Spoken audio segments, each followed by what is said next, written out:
नुकताच संपूर्ण राज्यस्तरावर माननीय मुख्यमंत्री लाडकी बहीण सन्मान योजना याचा शुभारंभ झालेला आहे आणि अनेक लक्षावधी महिलांना त्याचा फायदा मिळाला आणि अजूनही कोट्यावधी महिलांना त्याचा फायदा मिळेल। सर्वसामान्य स्त्री जिला देवाशिवाय कोणीच आपला आधार नाही असं तिला वाटत असतं किंवा जिच्या कुटुंबामध्ये अनेक अडचणी असतात, अशांना मदतीचं वाटा देणं किंवा त्यांचा अधिकार देणं हे सरकारचं कर्तव्यच असतं आणि या दृष्टिकोनातून या लाडकी बहीण सन्मान योजनेला शुभारंभ पुण्यात झाला। त्याच्यासाठी आम्ही एक रथ तयार केलेला आहे की जो जिल्ह्याजिल्ह्यांमध्ये आम्ही पाठवत आहोत आणि ठिकठिकाणी लोकांशी संवाद साधला जातोय।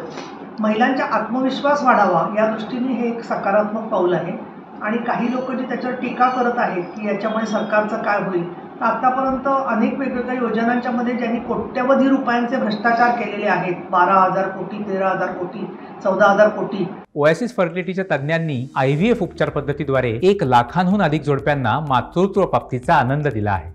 मोफत अपॉइंटमेंट बुक करण्यासाठी आजच संपर्क साधा। एवढं सरकारचं नुकसान ज्यांनी केलं तेच आज काँग्रेस आणि राष्ट्रवादीचे लोक आज हे प्रश्न विचारतायत की तुम्ही पैशाचा अपव्यय करताय। तुम्हाला पुणे शहरातल्या लोकांना माहिती असेल की अगदी तुरुंगात जाऊन आलेले त्यांचे सुद्धा अनेक नेते या ठिकाणी आहेत भ्रष्टाचारासाठी आणि म्हणून या बाबतीमध्ये जनतेची दिशाभूल करून कसंही करून आपल्या या महिला ज्या आहेत त्यांचा विश्वास सरकारवरचा उडावा म्हणून हे एक षडयंत्र आहे। मला असं वाटतं की बहीण भावाचं जे नातं आहे त्याची मोजदाद ही रुपयांमध्ये किंवा पैशामध्ये करता येत नाही। दुसरं, ज्यावेळेला भाऊ बहिणीकडून राखी बांधून घेतो त्यावेळेला त्याचं तो कर्तव्य करत असतो, त्याच वेळेला बहीण जी आहे ती सुद्धा त्याच्याबद्दलचं प्रेम आणखीन त्याच्याबद्दलच्या जबाबदाऱ्या ती घेत असते। आज अनेक कुटुंबांच्यामध्ये आपण बघतो की एकल महिला आहेत की ज्यांचा पती पण नाही आहे, भावाची पण मदत नाही आहे, त्या कुठे लांब राहतात, सैन्यात आहेत।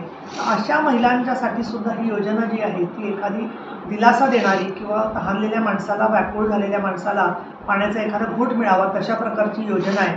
पण त्याच्याबद्दल सुद्धा खूप वेगवेगळ्या पद्धतीचा अपप्रचार चालू आहे, त्याच्यातून त्यांची दुष्ट मानसिकता दिसून येते।